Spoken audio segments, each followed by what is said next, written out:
Hello bachcho, let's read this question. The question says B1 gram of an element gives B2 gram of its chloride. The equivalent mass of the element is.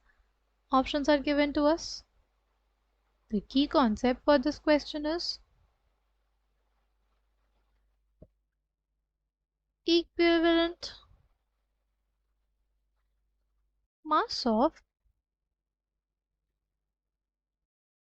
an element X by equivalent mass of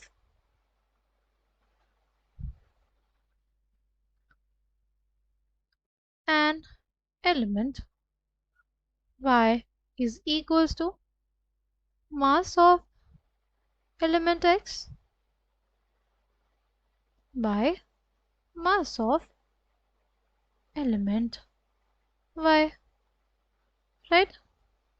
हमारे पास जो equivalent masses का ratio होता है दो elements के लिए वो basically equal होता है जो हमारे एलिमेंट्स है उनके मासेस का रेशियो होता है उसके, राइट।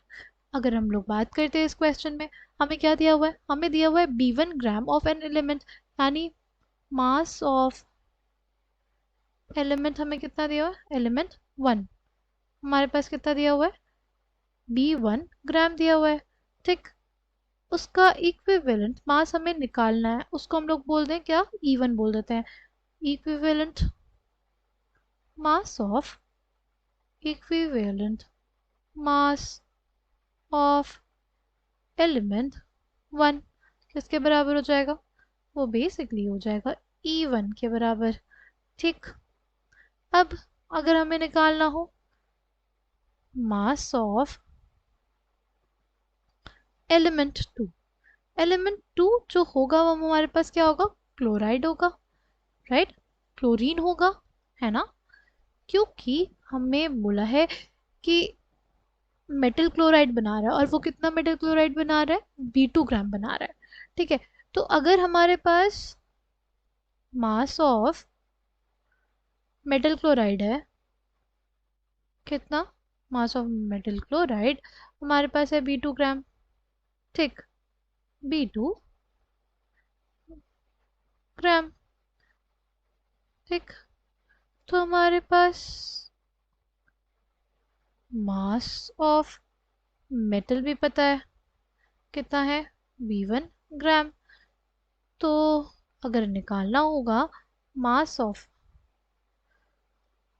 क्लोरीन वो क्या हो जाएगा, वो हमारे पास हो जाएगा B2 माइनस B1। ये हमें पता है कि मेटल क्लोराइड का मास कितना है, मेटल का मास कितना है, दोनों को सब्ट्रैक्ट कर देंगे तो हमारे पास metal of mass of chlorine तो आ जाएगा ना। जो हमारे मेटल क्लोराइड में कितना मास ऑफ क्लोरीन है ये हमें पता चल जाएगा ना, राइट। अगर हम लोग सब्ट्रैक्ट कर देते हैं mass of metal chloride minus mass of metal, तो मास ऑफ क्लोरीन आ गया हमारे पास, ठीक।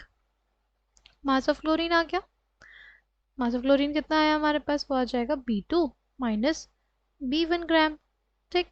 अगर बात करते हैं इक्विवेलेंट मास ऑफ क्लोरीन की या क्लोराइड आयन की, equivalent mass of chloride ion use, basically वो क्लोराइड आयन के फॉर्म में, इस वजह से हम लोग क्लोराइड आयन ही बोलेंगे, ठीक। अच्छा, इक्विवेलेंट मास कैसे निकालेंगे, वो हो जाएगा उसका एटॉमिक मास विच इज 35.5, और हमारे पास क्या है, क्लोराइड आयन। अगर इसकी वैलेंसी देखें क्या है 1, तो इसकी किसी भी आयन के लिए जो उसकी वैलेंसी होती है वही उसका एन फैक्टर हो जाता है, इसलिए हमारे पास आ जाएगा 35.5/1, यानी इसका इक्विवेलेंट मास कितना हो जाएगा 35.5 ग्राम इक्विवेलेंट, है ना।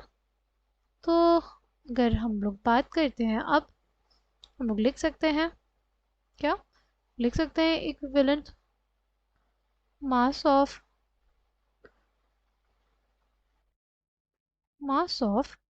Element 1 by equivalent mass of element 2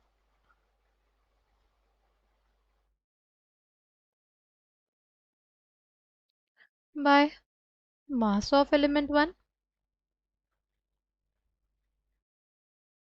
by आ जाएगा mass of element 2। Right. Equivalent mass of element 1 किसके बराबर हो जाएगा? Equivalent mass of element 1 is basically equals to mass of element 1, वो कितना है B1 gram. Mass of element 2 यानी मास ऑफ क्लोराइड कितना हो जाएगा? B2 minus B1 gram into equivalent mass of element 2 which is the chloride. उसका हमने equivalent mass देखा था कितना? 35.5। तो हमारे पास इक्विवेलेंट मास ऑफ एलिमेंट 1 हो जाएगा B1 bye B2 minus 1 into 35.5. Coming back to the question, correct answer for this question will be option A. I hope you understood it well. Thank you and all the best.